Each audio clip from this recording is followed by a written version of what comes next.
Hello and welcome to Two for the Win with your co-hosts, Nick and Will, where we share international insights and a little levity on things such as Monday Mindset, when we talk about leadership and mindset, Wanderlust Wednesday, where we talk about the travel and the travel business, and Fanatic Friday, where we talk about sports. And this is Friday. Woohoo! Happy Friday, Nick. Happy Friday, Will. Happy Friday, winners. So please be sure to subscribe, share, and follow. Spread the word about Two for the Win. You know, more winners, the merrier, so they say. I think I heard that somewhere. And also, please know that every episode is about 20 to 30 minutes in length, so you can plan accordingly. And today's episode is sponsored by our very own Nick Menard and Associates with Dream Vacations. Thank you, Nick Menard and Associates. You're very welcome. I will cash in that soda pop any day now. But anyway, so I don't drink soda pop actually. I drink things a little stronger than soda pop. Anyway, interesting week last week in sports. The games, I mean, NCAA and NFL both had surprising outcomes, finishes. Some shakety shake again in the college football landscape. Goodness gracious. Why don't we go there? Why don't we start with college football, get your take. You know, last week we talked about a few games, so I'll let you lead on this one because I know you have some really good thoughts to share. Yeah, so I'm very happy that the picks that I took for the NCAA really happened, even though my heart was going another direction. For LSU, Alabama, I was more leaning towards LSU, but I was expecting Alabama to win. I didn't expect Alabama to destroy LSU at Death Valley and night, but that was a demonstration. They didn't show up at all, so that was kind of unexpected. But now Alabama is back a little bit in the mix. I mean, a little bit. They're back in the mix now, so they need to be undefeated until the end of the season and win the SEC. If that's gonna happen, I'm not sure, but they are back on the right track. And then Georgia, like I also mentioned, I was expecting Ole Miss to win. That was my prevision, and they won. Georgia are not Georgia anymore. I mean, the way they play defensively, the way the quarterback, he was like the ace man favorite before the season started, and now he's like throwing picks like 3 games. It's insane. So very surprising by those two games. I have to say something about my Longhorns, even though they play the Gators, which is like pretty much a bye week. But still, you're gonna get chomped by we got a lot of Florida Gator fan listeners. You're gonna get chomped. 35-0 at the half, so it was then game over. Then we put our backups on, and we still played a decent second half. So I'm very pleased with that because we needed a game like that in the SEC, and I'm glad it happens against the Gators. But yeah, now we need to confirm that tomorrow against Arkansas, which is gonna be a lot harder. Yeah, and I think you know, when I talked about Alabama, one of the things I was saying is if they lose this game on the recruiting trail, that coach is going to have some problems. So not only the fact that they won, but how they won, totally agree with you. That was a statement win. But the last time they had a statement win, kind of when they beat Georgia, even though they had to hold them off in the second half, they then wonked it against Vanderbilt. So I don't know. We'll see. We'll see which Alabama shows up. Mm-hmm. You know, they have a wide spectrum. They can play dominant or they can play down to the competition. Which team shows up? Mm-hmm. Definitely, hats off to Ole Miss. I went with Georgia for the same reason. You know, they had a track record the last 2 years. The biggest difference in Georgia, to me, yeah, their defense maybe not as strong. It's the quarterback. This guy is mistake prone. That puts a lot of pressure on your D. And here they are, you know, kind of meddling in the middle of the pack. And I think it's the quarterback. I think that's the biggest difference. But, you know, we'll see how it goes going forward with them. And then I do want to, this one hurt a little bit because, you know, I do like the U. They've been playing with fire. For people who've been watching the Miami games, they've been down big early, come roaring back, you know, playing down to the level of competition. They played around too much with Georgia Tech, and the U got turnover chain themselves. I think they did not do good. And as soon as they get up to 4, and that's been the Miami since the last 15, 20 years. When they start doing good, they have a game like this, and then they're back to frauds. ACC will be crazy. I mean, when you see there is like 5 teams who could win the ACC this year, you have Clemson, you have Pittsburgh, even though Pittsburgh now fall off a little bit. You have Clemson, of course, like I said. You have, what do you have again? I mean, you have some teams who are there still in the mix. SMU who are leading the conference. I mean, we forgot about them because we never talk about them, but they are pretty solid this year. So it's going to be interesting. I think the last time SMU was really relevant was 40 years ago. Yeah, says a lot. In 84. Like, you ever see that 30 for 30 with SMU? It's actually pretty good because they got shellacked with sanctions, and then they were never the same. They got the death penalty. They were the first program to get the NCAA death penalty. Never the same. So good to see him come in. Craig James, remember the announcer, Craig James? He was a running back for SMU back in then. Anyway, digress. All right, so college football, looking ahead, what game stands out to you? Well, Tennessee, Georgia. I think it's the end. Georgia, it's over. I don't really believe that they can get back to the hole that they put themselves in. Tennessee, on the other hand, if they lose to Georgia, then they're also a two-loss team, which would also put them in a very precarious situation moving forward. So that's a must-win for Tennessee. But knowing Georgia, Kirby Smart will coach his team, like, coach their butt off to prepare them, because they don't want to be losing another game back to back like this. So they're gonna go full force. So I think it's gonna be a sneaky good game there. I mean, that's the only big game tomorrow. But that game is definitely a game I would keep a close eye on. Prediction? I predict Tennessee to win. Yeah. Because they have to. Again, this year is a little bit weird because playing, teams who play at home are, underwhelming. When you see Texas losing to Georgia at home, you see Bama losing at home.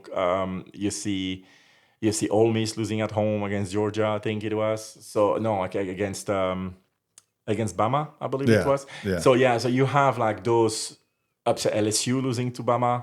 So you have a lot of home team who are disappointing, but Tennessee, I mean, that's a university who are going up the last couple of years, and I think in order for them to continue in that path, they need to beat Georgia, and then they will be top of SEC with Texas, Bama, and Ole Miss probably, Texas A&M.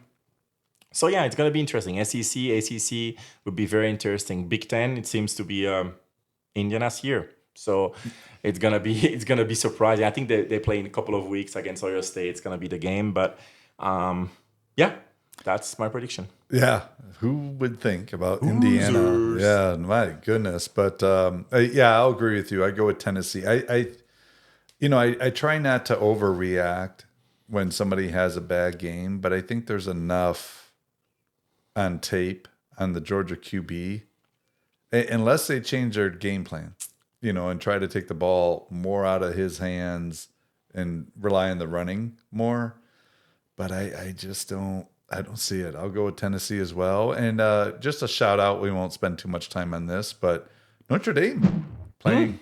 Oh, they destroyed FSU. Woo! Yeah, but looking ahead, they got Army. Oh, yeah. That game will be also, is that tomorrow? No, next week, right? Or is tomorrow? I think it's tomorrow. Tomorrow? Okay. Yeah. That's gonna be if Army wins, they're in the playoffs, which is crazy to think about.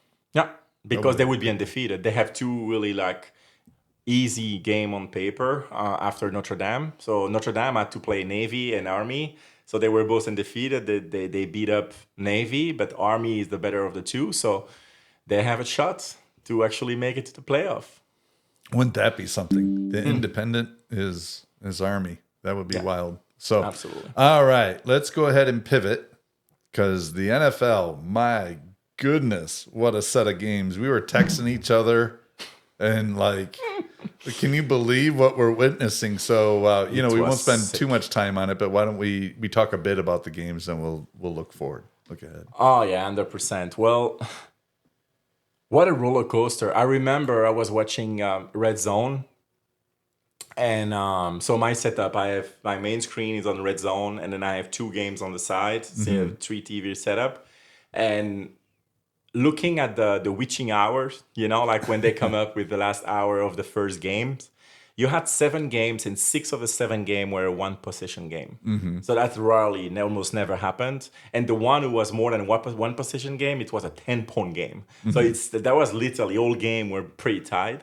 And what the ending, when you look at across the board, you had like Washington. That's the first one who came to my mind. Washington game was crazy. Kansas City. I mean, is it the winner's luck again? I mean, that's crazy. You saw, by the way, this guy on DraftKings who bet $150 10 seconds or 30 seconds before the kick, and for Kansas City to win, and he won $11,000 or something. Oh my gosh! Because it was like plus 11,000 or something. Yeah. And so he bet that money like before the kick, because it's an easy kick. It was within 40 yards. Yeah. And he got the hit on that one. Wow. So that was pretty sick. But yeah, Kansas City's, I mean, that's the champion's luck. Again, they remind me so much, and I know some people will disagree. They remind me so much of Philadelphia Eagles last year. Last year, the Eagles were, I think, 9-1 after 10 games. With at least 6 games, they should have been losing. I mean, Kansas City don't play well, and they win games after games after games after games. I know they have Mahomes, but Mahomes, he overthrow things that he used. I mean, he missed open throw. Like Kelsey yesterday, like a wide open touchdown, and he overthrow it by a mile. I was like, what's happening? Like easy throw on the right, like too short. I mean, things like that. So he's not even playing great, but they have it. They have the luck on their side. Now, how long it's gonna last, I don't know. But it's pretty crazy to be 10-0, and I'm not feeling impressed at all by right with you, 100% with you. In fact, I think the parallel to Philly is pretty good, actually, because they are playing with fire, and they snuck out against Bengals. That block kick, that does have the possibility. There was a Packers team. You knew I was going to bring this back to the Packers, where it was one of Brett Favre's last years, and they were winning games like Kansas City, where they just were pulling out things. It was crazy. And you know what ended up happening with that team? And we thought this was a team of destiny. Like Favre's back on fire. They're going to do this. And the year that they lost in the playoffs was the 4th and 26 against Philly. Philly converts that 4th and 26 and knocks them out of the playoffs. So we won all these games in dramatic fashion, and then we lost in the most dramatic. We were 4th and 26, and Freddie Mitchell catches a 27-yard pass.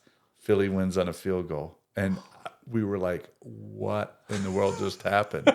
Like, that was also the year where his dad died, and he had that great game against the Raiders, and he threw a overtime touchdown pass against Denver. Like, they were winning crazy ways, and they lost in the worst way. So my prediction is Kansas City will lose in the divisional round in an excruciating manner. It'll be something weird that happens, and Lady Luck runs out in Kansas City at the division. I know our friend Steve in France is probably crying a bit hearing that and cursing me. Belgium.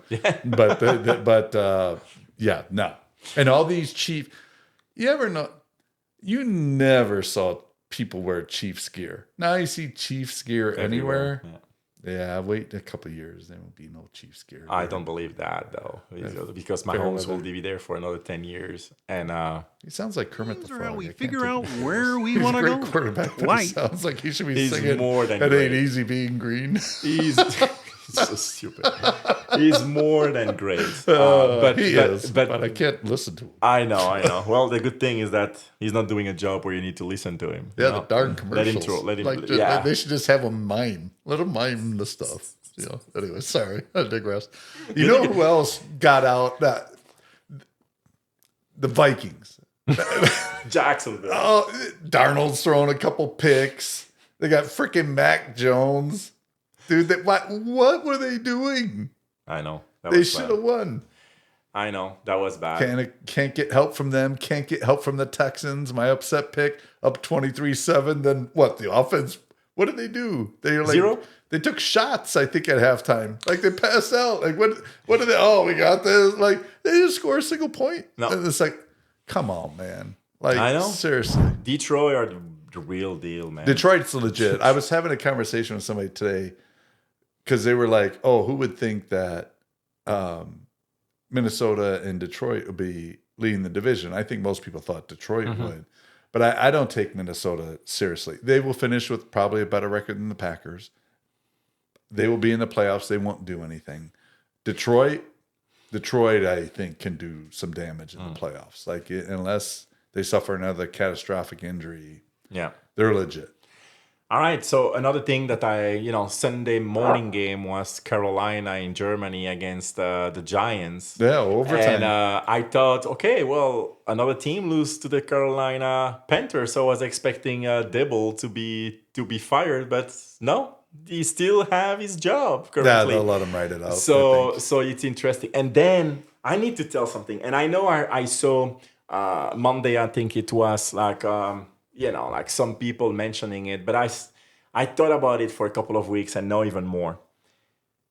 Two teams that should be looking, I'm not saying that's the right move, but if that happens, that shocked the world.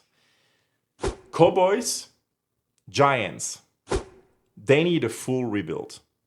Like, I'm sorry, they need a full rebuild.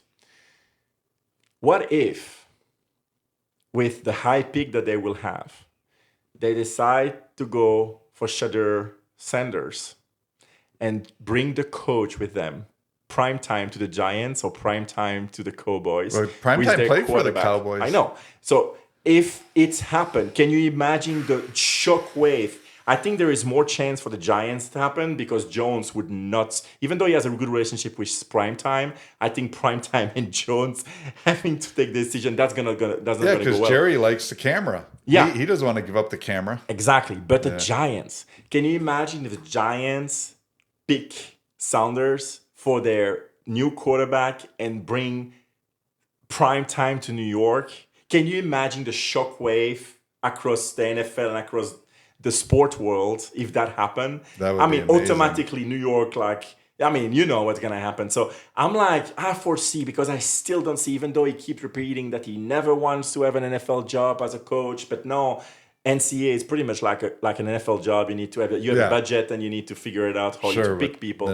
But his sons will be gone. His adopted son Hunter will be gone at the draft.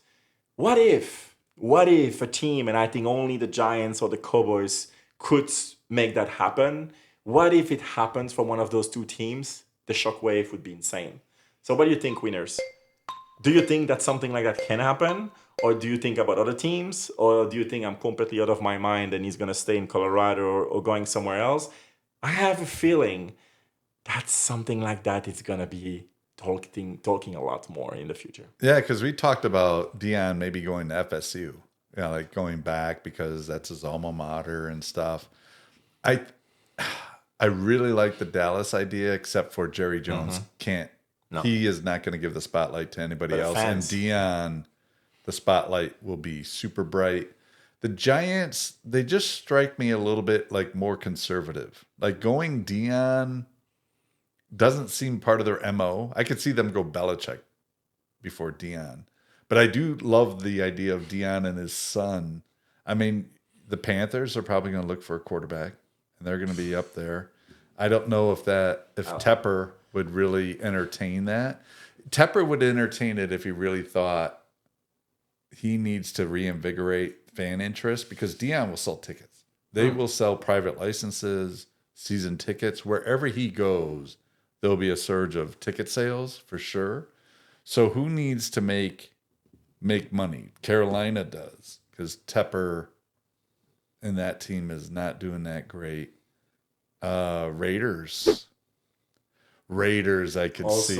Also a good Raiders, I could see that for sure. I would love that the best, actually. Yeah, I would love that the best because if it happens, I mean, we go to Vegas Towns. Yeah. It's gonna be definitely my second team. I got the jersey. Wear the jersey. It's gonna be my second team, Vegas, if it happens for sure. Yeah, I love that's a great one. And then Pittsburgh just keeps finding a way to win. That was a really good game with Washington, and what a finish on that one too. So a lot of good games.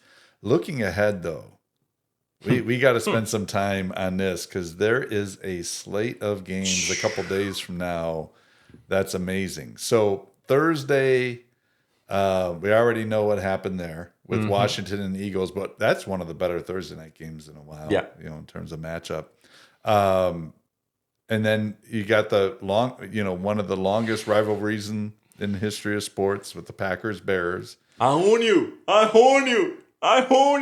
that's right. We got a new one. Yeah, Aaron Rodgers ceded his ownership shares to Jordan Love, and Jordan Love. And here's the thing. So, all right, everyone knows I'm a Packer homer. Everyone knows I think Green Bay is going to win. Here's why, though, where I wouldn't feel as confident because the Bears Packers can always go any different direction. Green Bay is coming off a bye. If they do not bury the Bears, not just win. I'm not talking about squeaking out a 3-point win or a late touchdown. If they don't bury the Bears coming off a bye week, I will officially be concerned about Jordan Love and the Packers because they have plenty of time to prep. And the Bears the last 2 weeks, they scored 3 points against the Patriots. Like they should dominate the Bears. And if they don't, I'm worried. Yeah, I'm worried for you already about Love, already. And but the Bears are so bad. It was just a fluke for 2-3 weeks that they were a bit better. But I don't believe in their quarterback. I don't believe in their coach. And now they're talking about benching him. Like that would shatter the kid's confidence. I don't understand why would you bench like your number one pick that you put everything for. That makes no sense. You need to fire that coach, like this guy. I think it is the coach. I mean, I don't understand. I mean, he's a defensive coach. He run plays that I don't understand. When I watch the Bears, you can see that the kid Williams, he doesn't know what to do on that field anymore. He's not using his feet anymore, which is you use your freaking feet. That's why you're great. Right.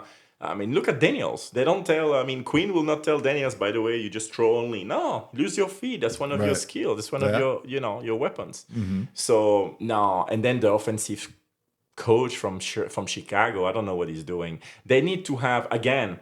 That's why Washington was so good. Are so good right now. They have a coach who is a player coach, and they hire Kingsbury, liking or not. That this guy as the quarterback's ears. Oh, yeah. And so you need to have someone, not to know, like the Chicago offensive coach. He's like probably, when I look at him, I feel like he's probably an old-fashioned kind of offensive coach. You have our quarterback are changing. Yeah, you cannot have the thought process that you had 20 years ago. It's over. Oh, right. You cannot. So you need to change. That's why Kingsbury was such a good hire for Washington. I was not expecting that good, but it's happening. You need to have fresh, again, the offensive coordinator of Detroit, the defensive coordinator of Detroit, they're gone. Detroit better win this year because those two are phenomenal. So they're gonna be the top two in everybody's list who needs a new coach. So it's gonna be interesting. But I think Chicago needs to clear the coaching staff and start fresh. But for a young quarterback, it's gonna be like next year looking at new plays, new way to call plays. So it's hard, to not have continuity. But he should have been gone before the season started, I think. But yeah, and when we talked about this a few weeks ago, we said there could be like 9 coaching changes. We didn't include the Bears. Yeah. So now you could be looking at 10 maybe. I think the coach needs to go. Another kind of a big game. Ravens, Steelers, bad blood. This thing goes back years. Biggest rivalry in NFL. Yeah, because the Ravens used to be the Cleveland Browns, and there was a lot of bad blood there. Then they moved to Baltimore and when Ray Lewis was there and Harrison on the Steelers, and I mean, Bad Blood, those games were... Ed Reed. Oh my gosh, those games were just brutally physical. And, the Ravens are, they show vulnerability. Like Tons. Now that's a team that typically, I would say, looks better than Kansas City. Mm-hmm. Doesn't have as good as a record, but they have a couple games that leave your head scratching. Yeah, and then the Steelers have your head scratching for a different reason. I mean, now they actually had some offensive output, and it looks like Russell Wilson maybe finally tapped into a little bit of the fountain of youth and getting back to some stuff. But prior to that, they weren't scoring many points, but their defense kept them in it, and they were winning. Now here they're sitting at home against the Ravens, 7-2, first place on the line for the division, and it's not crazy to think Pittsburgh winning that. In fact, Baltimore is favored by 3.5 at the time of this recording, but I don't see Baltimore 6 points better than the Steelers. No, I mean, if it was on neutral field. Absolutely not. If someone can slow Ravens down, it's the Pittsburgh Steelers. Yeah, and they've just picked up Preston Smith from the Packers. He's going to help set the edge opposite of T.J. Watt. And actually, Preston Smith, he's lost a step on the pass rush, but he's strong on the run.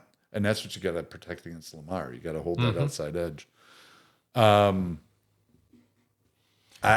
think that game is a toss-up in my mind. It could go. It's going to come down to like one critical mistake. Yeah. And what other games sticking out to you? We got a few. We won't go to the upset picks. Chiefs Bills. Chiefs Jeez, my goodness. Bills. Yeah, so many good games. Charger Bengals. Yeah, I mean, there are tons of great games. But I think it's time for favorite segment of the week. All right, upset picks. So we have upset picks. So for our winners, our listeners to know, we pick the money line. So when we pick an upset, it's based on what the Vegas odds are saying this team should not win. So it has nothing to do with the spread. And we picked the upset pick.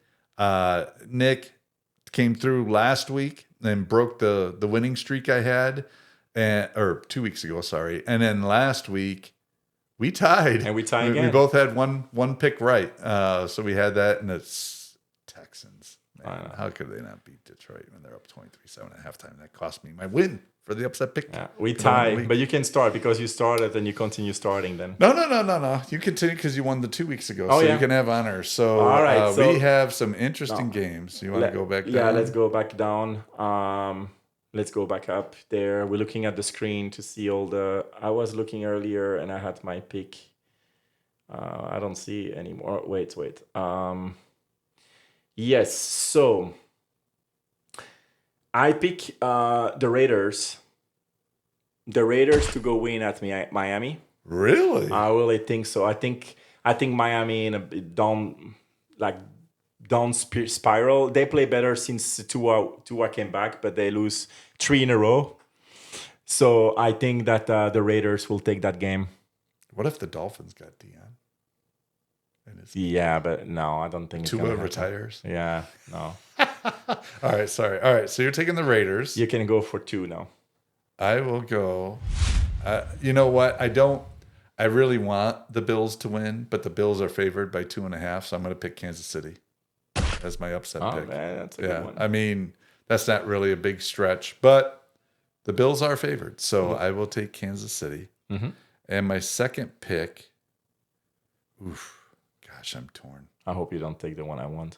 I know, I'm looking. You know where I'm looking right here. Uh-huh. And I could go either way. I can actually do that too, but I am going to say Kirk Cousins and the Falcons go into Denver and beat the Broncos. I will take the Falcons as my second. All right. You heard it first, winners. If you want to put some money. And what's yours? You got mine is the Bengals. I picked the Bengals to go win at the Chargers. Why? Because they have no choice than to win. If they lose this game, they're out.